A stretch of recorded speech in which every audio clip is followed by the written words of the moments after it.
Hello friends, welcome to own channel daily stock. तो आज हम बात करने वाले एक ऐसी केमिकल मैन्युफैक्चरिंग कंपनी के बारे में जो मार्केट में फाउंड हुई थी मतलब जब भारत को आज़ादी मिली थी तब ये कंपनी फाउंड हुई थी इन द ईयर 1947 और इसका हेडक्वार्टर भी है दिल्ली में। और ये कंपनी बहुत ज़्यादा अपना जो काम है वो बहुत ही ज़्यादा बड़ी स्केल पर करती है। ऑल दो इसका जो मार्केट कैप है अभी के हिसाब से वो बहुत ही ज़्यादा कम है। दैट इज हम बोल सकते हैं कि एक स्मॉल कैप कंपनी है। और उसी कंपनी का एनालिसिस करने वाला दैट इज मंगलम ग्रुप के एक शेयर का एनालिसिस करने वाला that is Mangalam Organics Limited company के बारे में फुल एनालिसिस करने वाले ladies fundamentally as well as technically company के बारे में हर कोई चीज जानेंगे। कंपनी किस तरह का बिजनेस करती है, किस तरह से मार्केट में इसकी पोजीशन है, उस तरह की चीजों के बारे में हम ये वीडियो में आपके सामने डिस्कस करेंगे। कल जैसे कि मैंने आपके सामने मंगलम ड्रग्स एंड ऑर्गेनिक्स का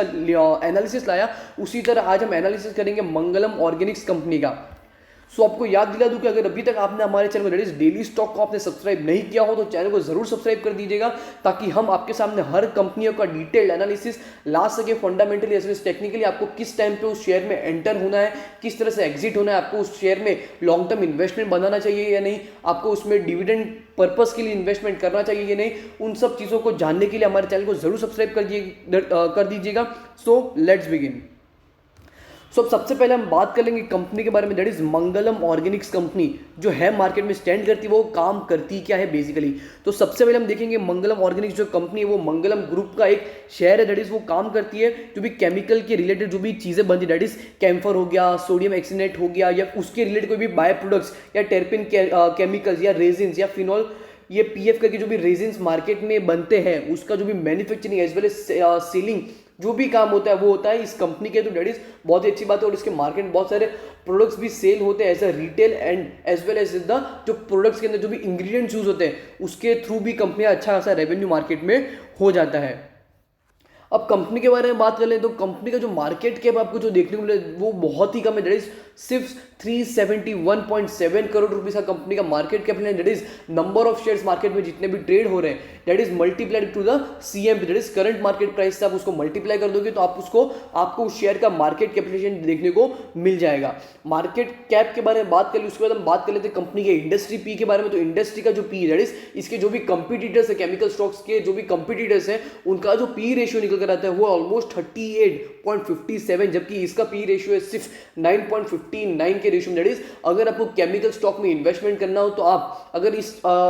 कंपनी का अगर आपको डिटेल एनालिसिस अगर अच्छा लगे तो आप इस शेयर में भी इन्वेस्टमेंट करना चाहो तो इसमें आप इन्वेस्टमेंट कर सकते हो, जो कि आपको देखने को मिल रहा है कि इंडस्ट्री के पी से काफी शेयर बहुत ही ज्यादा सस्ते में मिल रहा है, तो आप इसमें इन्वेस्टमेंट करने का सोच सकते हो। बुक वैल्यू के बारे में बात करें तो बुक वैल्यू भी काफी अट्रैक्टिव, दैट इज 196.04 रुपीज की इसकी बुक वैल्यू है। और डिविडेंड परसेंटेज इसका है on face value that is 10 rupees की face value. Dividend percentage dividend yield इसका 0.23%। ऑल दो अगर मैं आपको इस शेयर में डिविडेंड पर्पस के हिसाब से इन्वेस्टमेंट के लिए बोलूं तो आपको इस शेयर में फॉर डिविडेंड पर्पस के लिए नहीं बट आपको इस शेयर में इन्वेस्टमेंट करना ही हो तो ग्रोथ पर्पस से आप इस शेयर में इन्वेस्टमेंट कर सकते हो। प्राइस टू बुक वैल्यू भी है इसकी 2.21 जो कि इंडस्ट्री के पीबी रेशियो से काफी कम है, तो वो भी एक अच्छा और एडवांटेज वाली बात निकल कर आती है। ईपीएस के बारे में बात करें that is earning per share जो निकल कर आता है इस शेयर का, दैट इज मंगलम ऑर्गेनिक्स का जो ईपीएस निकल कर आता है वो है 45.27। और जब मार्केट क्लोज हुआ था फ्राइडे को तब इसकी मार्केट से डिलीवरी उठी थी 62.02% की इसकी मार्केट से डिलीवरी उठी है। अब आपको जैसे कि पता होगा कोई भी कंपनी कितनी भी बड़ी क्यों ना हो, कितनी भी छोटी क्यों ना हो, वो फर्क नहीं पड़ता, बट जो चीज मायने रखती है वो थी कंपनी मार्केट में कितना सेल कर रही है और कितना प्रॉफिट करे। तो सबसे पहले हम वही देख लेंगे कि मार्केट में इसने 2017 से लेकर 20 तक मार्केट में इसने परफॉर्मेंस कैसा दिया।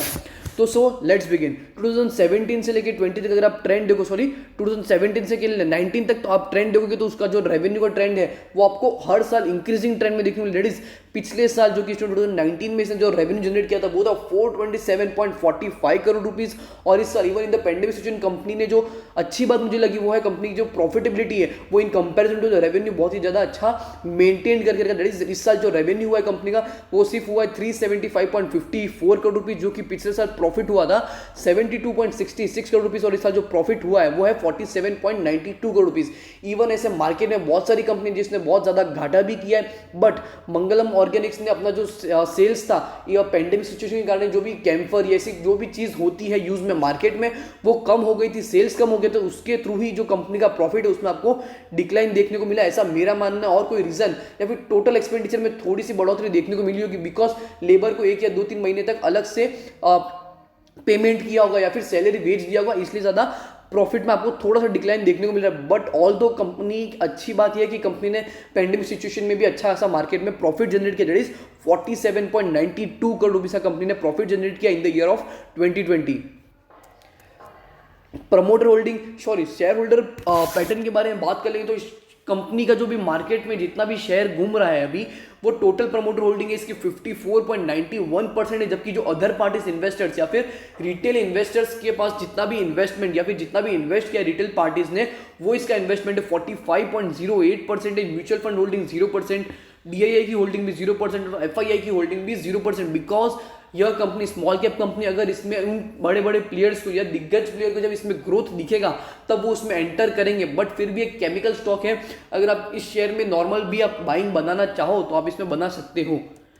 अच्छी बात यह लगी मुझे इस शेयर के बारे में कि इसकी जो प्रमोटर होल्डिंग है from June quarter, that is previous year June quarter से लेके इस साल के जो सितंबर क्वार्टर में इसकी जो प्रमोटर होल्डिंग बढ़ी है वो ऑलमोस्ट 4.91% बढ़ी। दैट इज जून क्वार्टर में इसकी जो प्रमोट होल्डिंग थी वो एग्जैक्ट 50% थी, जो कि सितंबर क्वार्टर में बढ़कर हो चुकी है 54.91%। That is again a good indication, because company all तो ऐसा सोच रही होगी कि कंपनी का जो इन फ्यूचर जो रेवेन्यू और प्रॉफिट है वो बहुत ही ज्यादा अच्छा होगा उसके थ्रू, तो शेयर का जो मार्केट में प्राइस चल रहा है उसमें भी आपको अप ट्रेंड देखने को मिल सकता है। तो उसके चलते जो कंपनी जो प्रमोटर होल्डिंग है उसमें भी आपको अप ट्रेंड देखने को अभी मिल रहा है। कंपनी का हम रेवेन्यू स्टेटमेंट कंपेयर कर लेंगे दो भाग में, that is first top line as well as second is bottom line. That is top line जो इंडिकेट करती है कंपनी का जितना भी मार्केट में सेल हुआ है वो, और जो बॉटम लाइन जो इंडिकेशन देती है वो होता है कंपनी का जितना भी मार्केट में प्रॉफिट हुआ है वो, सेल के ऊपर जितना भी प्रॉफिट होता है वो आपको बताता है। That is bottom line, that is net profit. तो हम देख सकते हैं कि 2018 में कंपनी ने सेल्स किया था 240 करोड़ रुपीज, 19 में 424 करोड़ रुपीज और 2020 में 374 करोड़, जो कि टोटल इनकम को कंप्राइज करके बना है। That is top line. Total income हो चुकी है 2018 में 242 करोड़ रुपीस, 19 में 426 करोड़ रुपीस और इस साल थोड़ा सा जो रेवेन्यू है कम हो चुका है इस कंपनी का, दैट इज 375 करोड़ रुपीस। बात कर लेते तो जो इंपॉर्टेंट बात होती है वो थी कंपनी ने मार्केट में घाटा तो नहीं किया, बट कंपनी ने अच्छा खासा प्रॉफिट भी जनरेट किया कंपेरिजन टू जितना भी मार्केट में इसने रेवेन्यू किया है वो। तो कि आप देख सकते हैं 2018 में कंपनी ने नेट प्रॉफिट जनरेट किया था 14 करोड़ रुपीस, 19 में 72 करोड़ रुपीस और इस साल जो कंपनी ने प्रॉफिट जनरेट किया वो है 47 करोड़ रुपीस। ऑल तो जो सबसे अच्छी बात मुझे लगी, मैंने आपको पहले बहुत बताया था कि कंपनी का प्रॉफिट इसलिए भी गिर सकता है क्योंकि कंपनी ने टोटल एक्सपेंडिचर ज़्यादा किया हो। बट अगर आप रेवेन्यू स्टेटमेंट को ध्यान से देखोगे तो इसमें आपको क्लियर इंडिकेशन दे रहा है कि 2018 में 221 करोड़ रुपीज़ का टोटल एक्सपेंडिचर था, 19 में 321 करोड़ रुपीज़ का कंपनी का टोटल एक्सपेंडिचर था और इस साल जो टोटल एक्सपेंडिचर है उसमें आपको डाउनफॉल देखने को मिला। टोटल एक्सपेंडिचर हो चुका है 307 crore rupees, that is again a good indication. उसके कारण ही मुझे ऐसा लग रहा है कि हमने जो total profit that is net profit उसमें आपको अप ट्रेंड देखने को मिल रहा है, दैट इज 47 करोड़ रुपीस। अब हम कंपनी के सारे रेशियोज दैट इज पर शेयर रेशियो से हम कंपेयर करना चालू हैं। कंपनी के जो भी रेशियोज है वो किस तरह से मार्केट में इंडिकेशन दे रहे हैं कि आपको इसमें बाइंग बनाना चाहिए या नहीं। तो अब हम देखेंगे दैट इज चालू करेंगे कंपनी के ईपीएस से, that is earning per share. Earning per share market में इसकी अगर हम देखें तो 2018 से लेकर 19-20 तक 2018 में इसकी EPS that is earning per share थी 15.82, 19 में बढ़कर हो चुकी थी 84.05 रुपीज। बिकॉज उस साल कंपनी ने जो रेवेन्यू था और प्रॉफिट है उसमें बहुत ही काफी अच्छा खासा अप ट्रेंड देखने को मिला था, इसके कारण उसका जो ईपीएस है वो बढ़कर हो चुका था 84.05 रुपीज। और इस साल ऑल दो कंपनी का जो रेवेन्यू और प्रॉफिट है वो थोड़ा डाउनफॉल देखने को मिला, बट ऑल दो कंपनी अच्छा परफॉर्म कर रही है। दैट इज इसका ईपीएस हो चुका है डाउनफॉल, दैट इज डिक्रीज होकर हो चुका है 55.53 रुपीज। पर अच्छी बात यह कंपनी का जो बुक वैल्यू उसमें आपको कोई डाउनफॉल देखने को नहीं मिला 2018 से लेकर 20 तक। जैसे कि आप देख सकते हैं कि 2018 में जो कंपनी ने बुक वैल्यू मेंटेन करके रखी थी वो थी 67.62 रुपीज, 19 में ऑलमोस्ट डबल होकर हो चुकी थी 141.68 रुपीज और इस साल फिर से बढ़कर हो चुकी है 196.04 रुपीज। ऑल दो अगर आप बात करें बुक वैल्यू होता क्या है, तो बुक वैल्यू मतलब क्या, कंपनी की मार्केट में जितनी भी एसेट्स होते हैं अगर उसको आप सेल ऑफ कर दे, मार्केट में जितनी भी लाइबिलिटीज है उसको पे ऑफ कर दे तो उसके थ्रू कंपनी जो भी मार्केट में वैल्यूएशन निकल कर आती है वो थी कंपनी की बुक वैल्यू। अगर कभी भी कोई भी कंपनी की अगर बुक वैल्यू में आपको इंक्रीजिंग ट्रेंड देखने को मिल रहा है तो इसका रीजन यही हो सकता है कि कंपनी की जो मार्केट में एसेट्स है उसमें आपको बढ़ोतरी देखने को मिल रही है और जो लाइबिलिटीज उसमें आपको डाउनफॉल देखने को मिल रहा है, उसके थ्रू कंपनी जो बुक वैल्यू उसमें आपको अप ट्रेंड देखने को मिलता है। और डिविडेंड के बारे में बात करें तो हर साल कंपनी ने डिविडेंड भी दिया पर शेयर, दैट इज एक शेयर के ऊपर 1 रुपीज का डिविडेंड भी दिया हुआ है।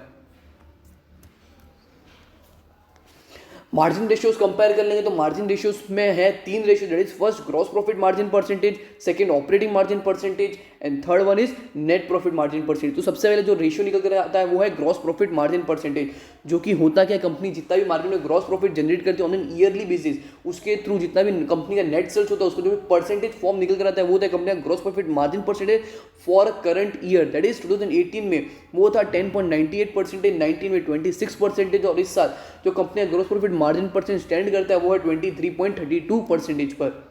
ऑपरेटिंग मार्जिन परसेंटेज के बारे में बात करें तो ऑपरेटिंग प्रॉफिट मार्जिन परसेंट या ऑपरेटिंग मार्जिन परसेंट मतलब क्या, कंपनी जो भी मार्केट में जो भी नॉर्मल कैश फ्लोज के जो भी ऑपरेशंस होते हैं वो कंपनी कितना एफिशिएंटली कर पाती है, वो होता है कंपनी की ऑपरेटिंग मार्जिन परसेंटेज। तो वो था 2018 में 8.69%, 19 में 24.54%, और इस साल घटकर हो चुका है 20.93%। नेट प्रॉफिट मार्जिन परसेंटेज के बारे में बात करें तो नेट प्रॉफिट मार्जिन परसेंट मतलब क्या, कंपनी की जितनी भी मार्केट में नेट सेल्स होता है, सॉरी नेट प्रॉफिट जनरेट करती है कंपनी, उसको डिवाइड बाय नंबर ऑफ जितना भी कंपनी नेट सेल्स करती है फॉर एन ईयरली बेसिस, उसका जो भी परसेंटेज निकल कर आता है वो होता है कंपनी का नेट प्रॉफिट मार्जिन परसेंटेज। तो वो भी था 2018 में 6%, 19 में 17.11%, और इस साल घटकर हो चुका है 12.79%। ऑल तो अगर कोई भी ratio that is margin ratios अगर इंक्रीजिंग ट्रेंड में हो तो कंपनी के लिए बहुत ही ज़्यादा अच्छी बात होती है, but even in the pandemic situation company ने अपने जो gross profit margin percentage, operating margin percentage या नेट प्रॉफिट मार्जिन परसेंटेज है उसको मेंटेन रेशियो में रखा है, ऐसा मेरा मानना है। रिटर्न रेशियोज देख लेंगे तो रिटर्न रेशियो में सबसे पहले जो रेशियो निकल कर आता है वो है कंपनी का रिटर्न ऑन नेटवर्थ या रिटर्न ऑन इक्विटी परसेंटेज। इसका मतलब है कंपनी अपने मार्केट में जितने भी इक्विटी शेयर होल्डर्स हैं उसके ऊपर कितना परसेंटेज ऑफ प्रॉफिट जनरेट कर पा रही है, वो होता है कंपनी का रिटर्न ऑन नेटवर्थ या फिर रिटर्न ऑन इक्विटी परसेंटेज। तो वो भी था 2018 में 23.61%, जो कि 19 में बढ़कर हो चुका था 59.87%, और इस साल थोड़ा डिक्रीज होकर हो चुका है 28.55%। आरओसी के बारे में बात करेंगे तो ROC that is return on capital employed, मतलब क्या कंपनी अपने बिजनेस में जितना भी पैसा इन्वेस्टमेंट करती है that is for better expansion या फिर रिसर्च एंड डेवलपमेंट के लिए, कोई भी प्रोजेक्ट्स के लिए या फिर कोई नई साइट्स बनाने के लिए जो भी एक्सपेंडिचर करता है उसके ऊपर कितना कंपनी प्रॉफिट कमाती है वो होता है कंपनी का आरओसी परसेंटेज। तो वो था 2018 में 31.48%, जो कि 19 में बढ़कर हो चुका था 78.62%, और इस साल घटकर हो चुका है 42.98%। रिटर्न ऑन एसेट्स परसेंटेज के बारे में बात करें तो रिटर्न ऑन एसेट परसेंटेज मतलब क्या, मार्केट में कंपनी जितनी भी मार्केट में एसेट्स है उसके ऊपर कंपनी कितना खासा अच्छा खासा प्रॉफिट जनरेट कर पा रही है। जो भी एनालिस्ट या इन्वेस्टर्स होता है वो यह रिटर्न ऑन एसेट परसेंटेज जरूर दिखेगा, बिकॉज कोई भी इन्वेस्टर्स होता है वो लॉन्ग टर्म के लिए इन्वेस्टमेंट करना चाहेगा, बट अगर रिटर्न ऑन एसेट परसेंटेज अगर ज़्यादा ना हो कंपनी के लिए तो वो बहुत ही चिंता वाली बात हो सकती है। बट फिर भी कंपनी का जो रिटर्न ऑन एसेट परसेंटेज वो सिचुएशन बहुत ही अच्छी या मेंटेन सिनेरियो में है, ऐसा मेरा मानना है। डेट वॉज 2018 में वो था 11.18%, जो कि 19 में बढ़कर हो चुका था 37.66%, और इस साल थोड़ा सा गिरकर हो चुका है 22.3%। लिक्विडिटी रेशियो के बारे में बात करें तो लिक्विडिटी रेशियो में सबसे पहले जो रेशियो निकल रहा है वो है कंपनी का current ratio, that is current assets divide by current liability, जो कि आइडियली होना चाहिए 2:1 के रेशियो में, बट अगर उससे ज़्यादा हो तो कंपनी के लिए चिंता वाली बात हो सकती है। कंपनी की जो मार्केट में करंट लाइबिलिटीज है वो बहुत ही ज़्यादा होती है तो उसके थ्रू कंपनी के लिए अच्छी बात नहीं होती है। दैट इज जो मुझे ज़्यादा नेगेटिव पॉइंट लगा, जो कि 2018 में था 1.41 के रेशियो में, जो कि 19 में बढ़कर हो चुका है 2.25 के रेशियो में, और इस साल फिर से बढ़कर हो चुका है 3.29 के रेशियो में। तो आपको अगर इसमें इन्वेस्टमेंट करना हो तो आपको पता होना चाहिए कंपनी का जो करंट रेशियो बहुत ही ज़्यादा आइडियली से भी जितना होना चाहिए उससे ज़्यादा है, जो कि अच्छी बात नहीं है। क्विक रेशियो के बारे में बात करें तो क्विक रेशियो होता है that is quick assets divide by quick liability, that is company जो भी मार्केट में जो भी ऑपरेशंस होते हैं ऑन द कैश बेसिस वो कितना एफिशिएंटली कंपनी कर पाती है, वो होता है कंपनी का क्विक रेशियो, जो कि वो इंडिकेशन देता है, जो कि आइडियली होना चाहिए 1:1 के रेशियो में, जो कि अगर उससे ज़्यादा भी हो तो कंपनी के लिए बहुत ही अच्छी बात होती है। जो कि 2018 में था 0.87%, जो कि 19 में बढ़कर हो चुका है 1.15 के रेशियो में, और इस साल बढ़कर हो चुका है 1.3 के रेशियो में। लेवरेज रेशियोज देख लेंगे तो लेवरेज रेशियो कंपनी काफी अच्छे देखने को मिल रहे हैं, that is from the point of view of debt to equity ratio, debt was 2018 में था 0.65 के रेशियो में, 19 में 0.41 के रेशियो में, इस साल 0.1 के रेशियो में, जो कि बहुत ही अच्छा और पॉजिटिव इंडिकेशन है। बिकॉज ऑल अगर कंपनी इस तरह से मार्केट से अपने डेट्स कम करती रहेगी तो इन फ्यूचर या इन नियर फ्यूचर 1-2 साल में कंपनी डेट फ्री भी हो जाएगी, ऐसा मेरा मानना है। अगर कंपनी डेट फ्री हो जाती है तो कंपनी के जो प्राइस या फिर शेयर प्राइस है उसमें भी आपको काफ़ी अच्छा खासा अप ट्रेंड देखने को मिल सकता है, और आपको अगर कंपनी अच्छा खासा प्रॉफिट भी जनरेट करती है तो डिविडेंड डिविडेंड भी आपको मिल सकता है। इंटरेस्ट कवरेज रेशियो के बारे में बात करें तो इंटरेस्ट कवरेज रेशियो भी कंपनी का खासा अच्छा देखने को मिला, that is from the point of view of 2018 8.18 के परसेंटेज में था, जो कि 19 में 28.68% था, और इस साल गिरकर हो चुका है 15.02%, जो कि अगर समझ लो इस साल भी इंटरेस्ट कवरेज रेशियो अच्छा होता तो कंपनी का बहुत ही अच्छा और पॉजिटिव ट्रेंड आपको देखने को मिलता था।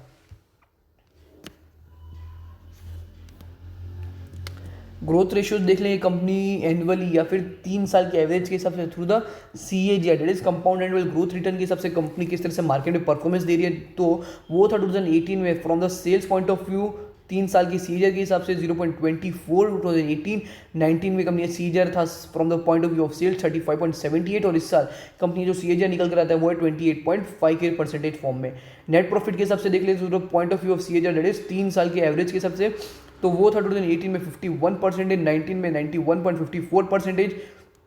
और इस साल जो परसेंटेज फॉर्म निकल कर आता है वो है 114.91%, that is again a good indication from the point of view of the investment.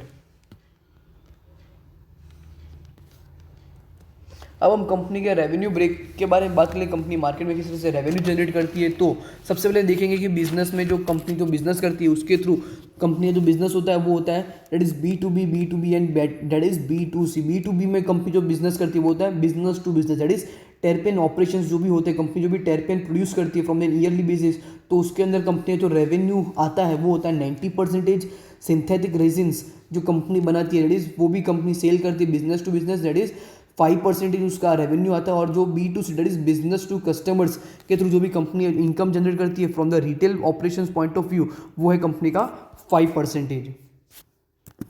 अब हम डिटेल देख लेंगे दैट इज B2B में जो जैसे कि मैंने आपको पहले बताया कि टर्पिन करके एक जो कमोडिटी है उसके जो भी प्रोडक्ट्स मार्केट में बनते हैं वो होता है कैम्फर, सेकेंड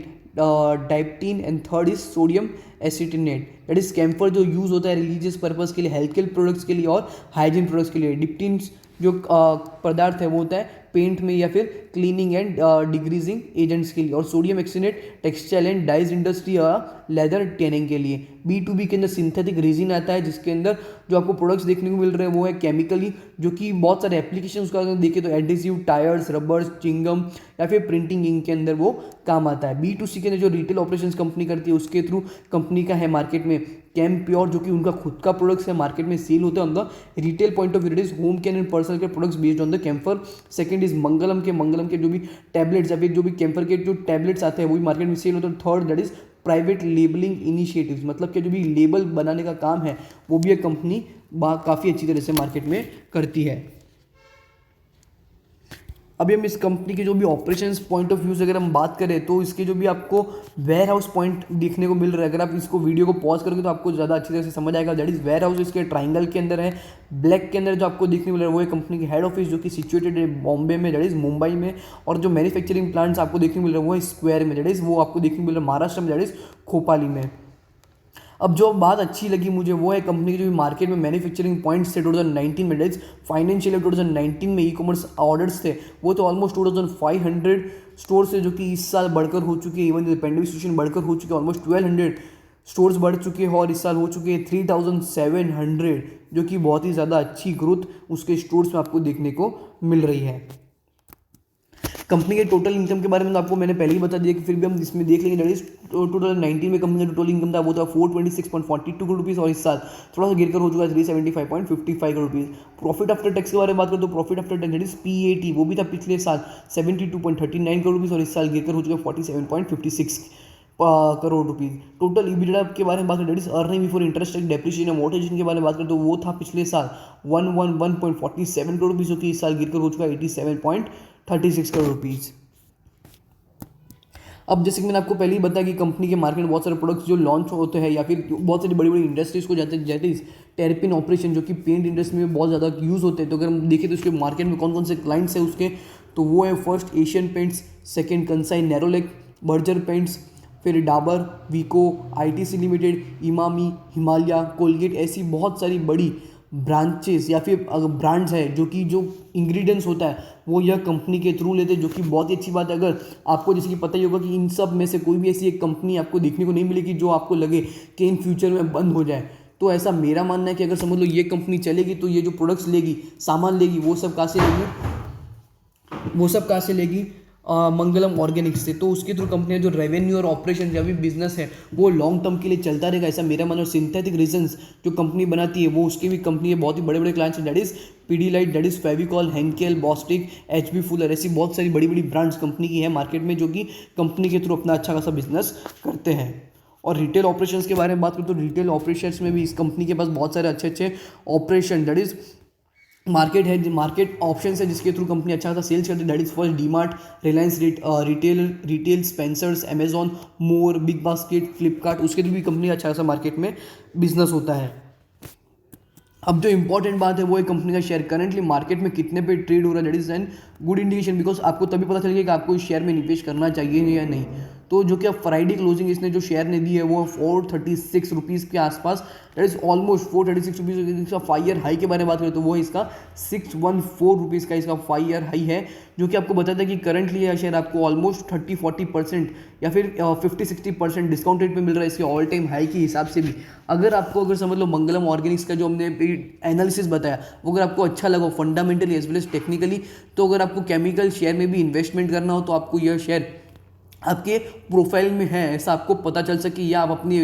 यह शेयर आप अपनी वॉच लिस्ट में डाल सकते हैं कि अगर आपको यह शेयर 400 के नीचे के भाव पे मिल जाता है तो आपको इसमें इन्वेस्टमेंट करना चाहिए, ऐसा मेरा मानना है। पर फिर भी अगर आपको इसमें अच्छा खासा बल्क में इन्वेस्टमेंट करना भी हो तो आप अपने फाइनेंशियल एडवाइजर से या फिर अपनी खुद से रिसर्च भी करिएगा, ताकि आपको पता चल सके कि आपको इस शेयर में निवेश करना चाहिए फॉर लॉन्ग टर्म पर्सपेक्टिव या नहीं। सो होप करता हूँ कि आपको जो वीडियो था मंगलम ऑर्गेनिक्स लिमिटेड का वो आपको अच्छी से समझ गया हो। अगर आपको वीडियो अच्छी लगी हो तो वीडियो को लाइक और शेयर जरूर करिएगा, और हमें कमेंट सेक्शन में जरूर बताइएगा कि आपको कौन कौन सी वीडियो या फिर और कौन सी ऐसी कंपनी है जिस पर आपको एनालिसिस चाहिए, ताकि हम आपके सामने वो कंपनी का भी एनालिसिस जल्द ला सकें। Thank you.